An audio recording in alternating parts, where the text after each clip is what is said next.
छात्रों, good morning. आज हम सूक्ष्म जीवों के बारे में पढ़ेंगे कि सूक्ष्म जीव और हम। कल हमने विभिन्न प्रकार के सूक्ष्म जीवों के बारे में पढ़ा था। शैवाल, जीवाणु, कवक, प्रोटोजोआ, ये 4 सूक्ष्म जीवों के वर्ग थे। सूक्ष्म जीव क्या है? वे जीव जिन्हें हम अपनी इन आँखों से नहीं देख सकते या जिनको देखने के लिए सूक्ष्मदर्शी यंत्र की आवश्यकता होती है, वो क्या कहलाते हैं? सूक्ष्म जीव कहलाते हैं।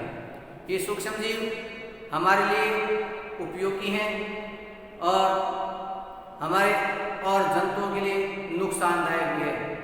ये हमारे रोग उत्पन्न कर देते हैं, जंतुओं में रोग उत्पन्न करते हैं और फसलों में रोग उत्पन्न करते हैं, इसलिए ये हानिकारक है।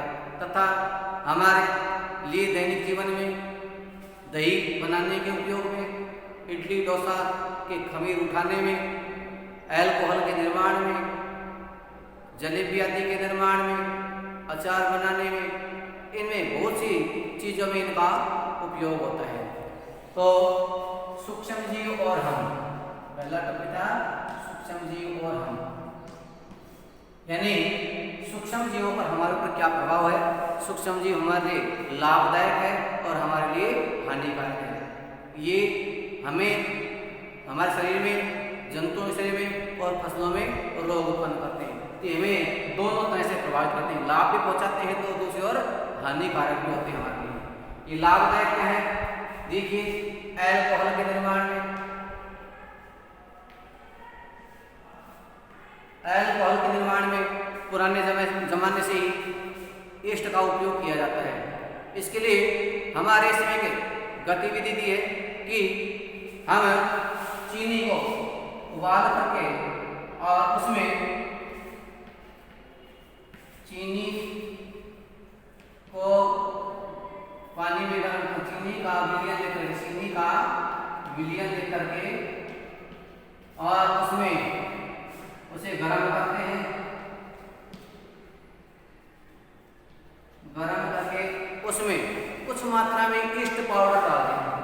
ईस्ट पाउडर 1 चुटकी, ईस्ट 1 चुटकी पाउडर डालते हैं। अब उसको हम गर्म स्थान पर रख देते हैं और कुछ घंटों बाद, लगभग 2 घंटे बाद, 3 घंटे बाद हम देखते हैं कि उसमें एक अलग प्रकार की गंध उत्पन्न होती है। ये जो गंध होती है, ये अल्कोहल की गंध होती है। तो इस प्रकार पुराने समय में लोग कच्ची शराब के उत्पादन में भी इस विधि का उपयोग करते हैं। इसे किण्वन क्रिया कहते हैं। इसको किण्वन क्रिया द्वारा होता है। किण्वन की क्रिया कहलाती है सूक्ष्म जीवों द्वारा अल्कोहल का, चीनी के विलयन से अल्कोहल का निर्माण करना। क्या कहलाता है? ये किण्वन की प्रक्रिया कहलाती है। दूसरा है दही के निर्माण में, ये है सूक्ष्म जीव और हम। अब आ रहा है सूक्ष्म जीव मित्रवत। सूक्ष्म जीव मित्रवत कैसे हमारे लिए? मित्रवत पहला अल्कोहल हो गया, दूसरा दही, दही का निर्माण।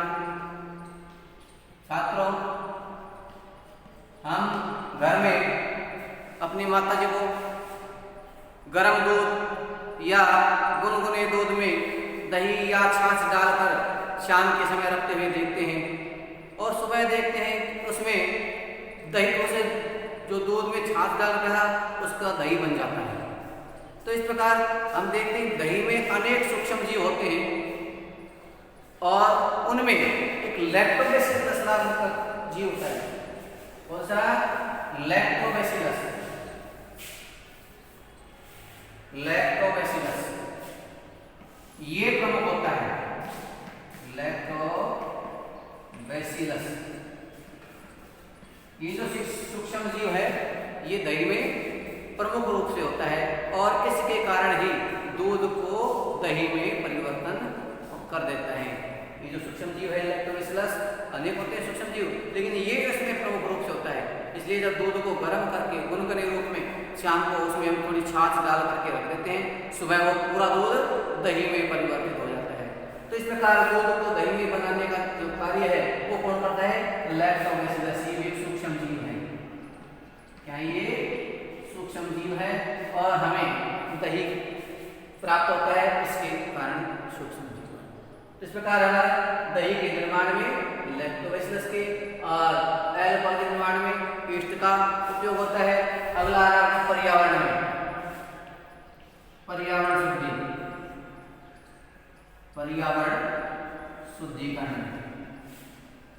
हम अपने आसपास देखते हैं कुछ पेड़ पौधे सूख कर गिर जाते हैं, कोई जंतु मृत हो जाते हैं, तो इसमें ये जो सूक्ष्म जीव अपने आप इस सतह उत्पन्न होकर के उनको विघटित कर देते हैं और उनको उपयोगी पदार्थों में बदल देते हैं। हमारे लिए हानिकारक नहीं है ऐसे पदार्थों में करते हैं। इसमें पादपों से तो हुमस का निर्माण करते हैं और जंतु है उनको भी सड़ा गला करके नष्ट कर देते हैं। अन्यथा उन यदि वो इसी अवस्था में पड़े रहे तो उनसे बहुत अधिक दुर्गंध भी, जैसे वो एक दिन होते हैं, एक दो दिन तो उनसे बहुत अधिक गंध उत्पन्न होते हैं, लेकिन उसमें सूक्ष्म जीव उत्पन्न होते हैं और उसको तुरंत ही अपघटित करके नष्ट कर देते हैं, पर्यावरण को शुद्ध करते हैं।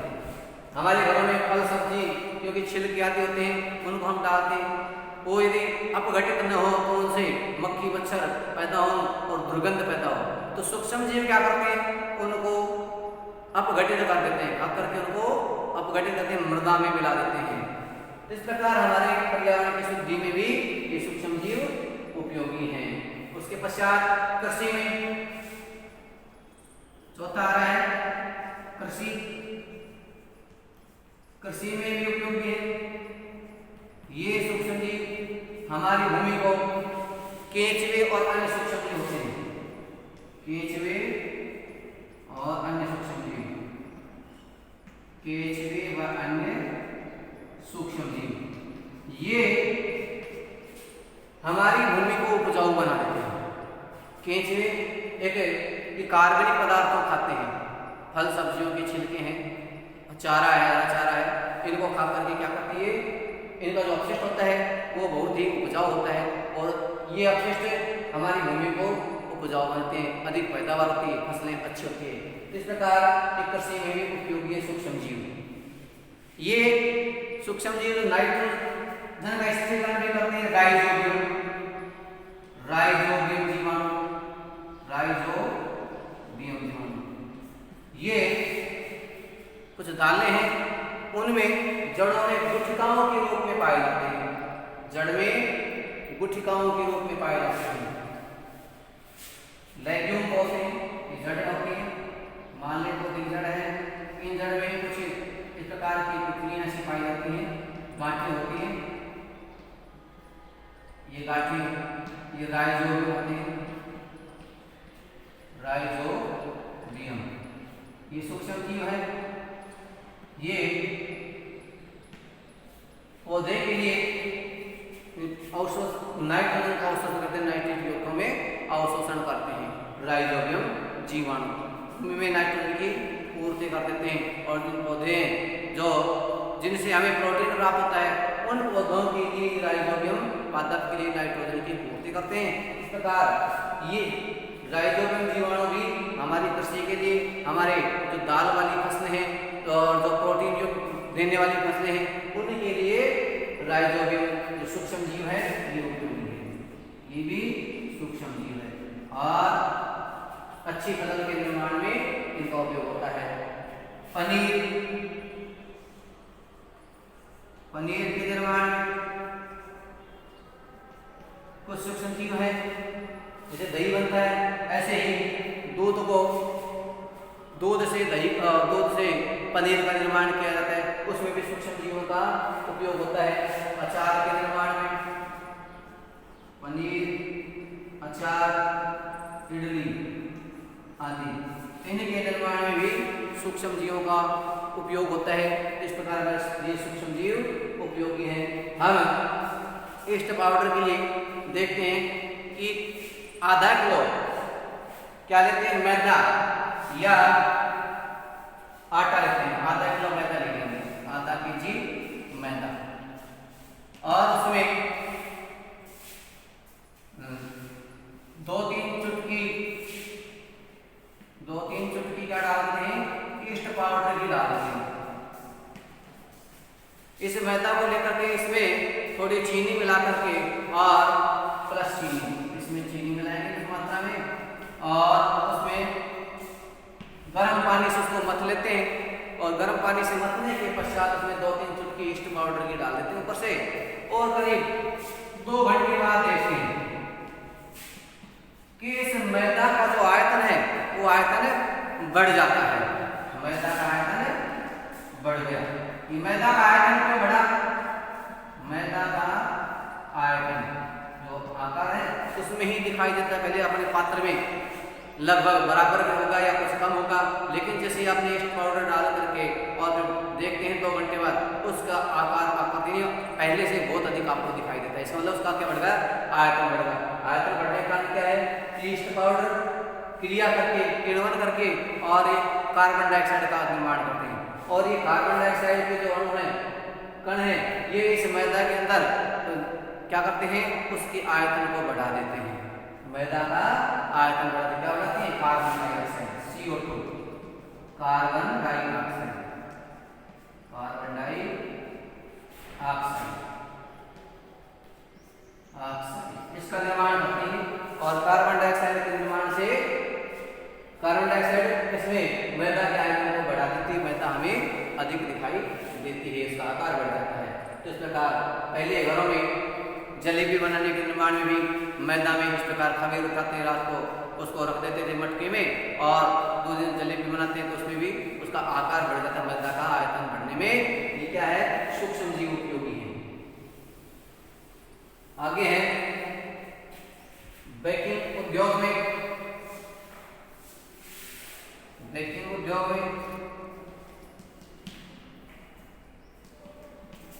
उद्योग में भी ईस्ट पाउडर के उपयोग से हमारे खाने के बिस्कुट आदियों के निर्माण में भी इनका उपयोग किया जाता है। उसके पश्चात औषधि के निर्माण में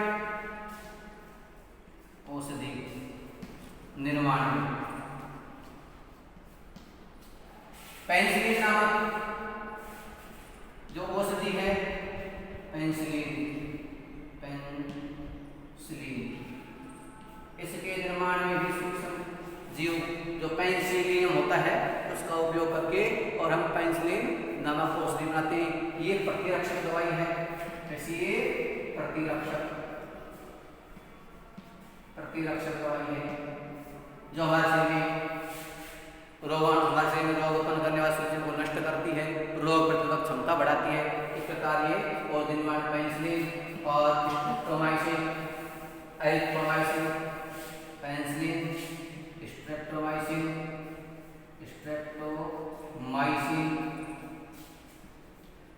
एरिथ्रोसिन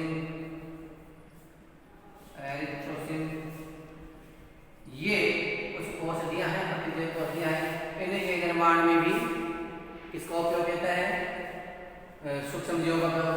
और टीकों के निर्माण में भी सूक्ष्म जीवों का उपयोग होता है। जैसे कि आपके चेचक है, उसके टीके के निर्माण में सूक्ष्म जीवों का उपयोग होता है। उसके पश्चात खमीर हो गया। खमीर खाने में खमीर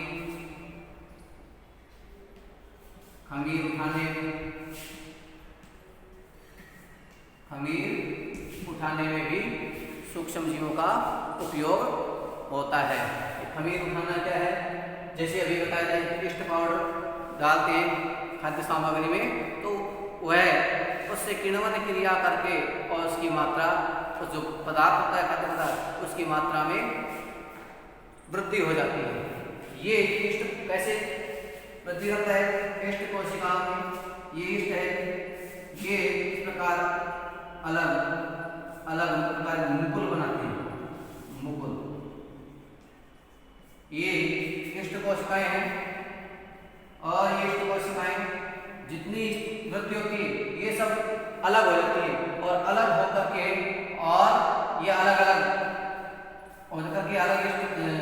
कोशिकाएं बनेगी और इसको अपना आयतन बढ़ा, आकार बढ़ा लेती है और उससे ही क्या है जो पदार्थ है उसका आकार भी बढ़ जाता है, कार्बन डाइऑक्साइड से विभाजित होता है और कार्बन डाइऑक्साइड के निर्माण से जो पदार्थ होता है उसका आयतन बढ़ जाता है। छात्रों, ये आज हम सूक्ष्म जीव मित्र के रूप में आपको बताया है, इसको अच्छे से आपने समझ लिया है। अब आपको जो होमवर्क मिलेगा उसको अपने अच्छे से शब्दों में सुंदर सुंदर राइटिंग में आपको लिखना है। धन्यवाद।